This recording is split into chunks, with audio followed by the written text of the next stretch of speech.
Gitu, Bu. Iya, coba saya lihat dulu mana. Itu ada. Saya ambil.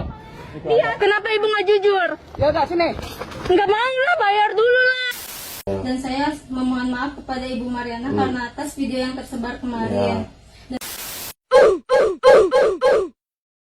Salam Pancasila dan salam penegakan hukum. Sahabat Rumah Pancasila mengirimkan video tentang seorang ibu yang mengambil coklat di Alfamaret tidak bayar. Naik di mobil, disoting sama staf Alfamaret, dinaikkan di media sosial. Ibu ini marah. Kemudian datang bersama pengacaranya mengancam kalau tidak meminta maaf, maka staf Alfamaret ini akan dituntut dengan Undang-Undang IT, pasal 27 ayat 3. Maka Rumah Pancasila harus menjawab. Yang pertama, Mbak yang menjadi staf Alfamaret ini tidak dapat dituntut dengan Undang-Undang IT pasal 27 ayat 3. Kenapa? Karena sudah ada MOU antara Menteri Informatika dan Komunikasi dengan Jaksa Agung dan Kapolri bahwa setiap konten atau video yang berisi tentang sebuah kenyataan atau fakta itu tidak dapat diterapkan pasal 27 ayat 3 tentang pencemaran nama baik. Dalam hal ini, apa yang disoting oleh staf Alfamaret ini adalah benar.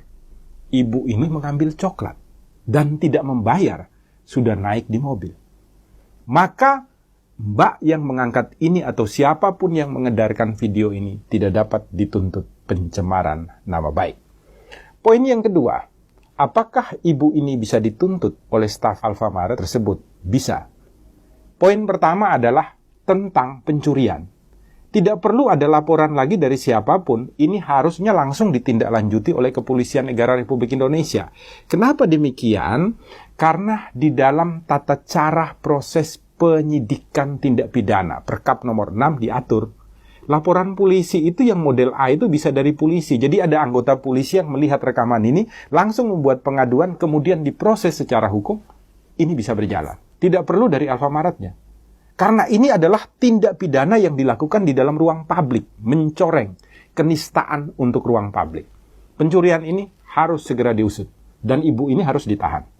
Yang kedua, khusus untuk mbaknya staf Alfamaret ini, dia dapat melaporkan ibu ini dengan pasal perbuatan tidak menyenangkan. Pasal 335 ayat 1 KUHP. Ancamannya 1 tahun, tapi bisa ditahan. Kenapa bisa ditahan? Karena ibu ini melakukan pengancaman kepadanya untuk meminta maaf kepada publik. Kalau tidak ada ancaman secara fisik atau nyata, Mbak atau staf Alfamaret ini tidak mungkin akan meminta maaf melalui media sosial. Maka ini sudah memenuhi kategori sesuai dengan penyempurnaan yang dilakukan oleh Mahkamah Konstitusi terhadap pasal 335 ayat 1. Rumah Pancasila mendukung agar ibu ini diproses secara hukum. Karena melihat daripada gerak-geriknya, dia sangat-sangat tidak menyesal atas perbuatannya mengambil barang milik orang lain tanpa membayar. Jangan lupa, buka mata, buka telinga, buka hati, selalu berbuat baik di Rumah Indonesia, karena itu adalah perintah Pancasila, dan jangan suka mencuri barang milik orang lain. Salam Pancasila dan salam penegakan hukum.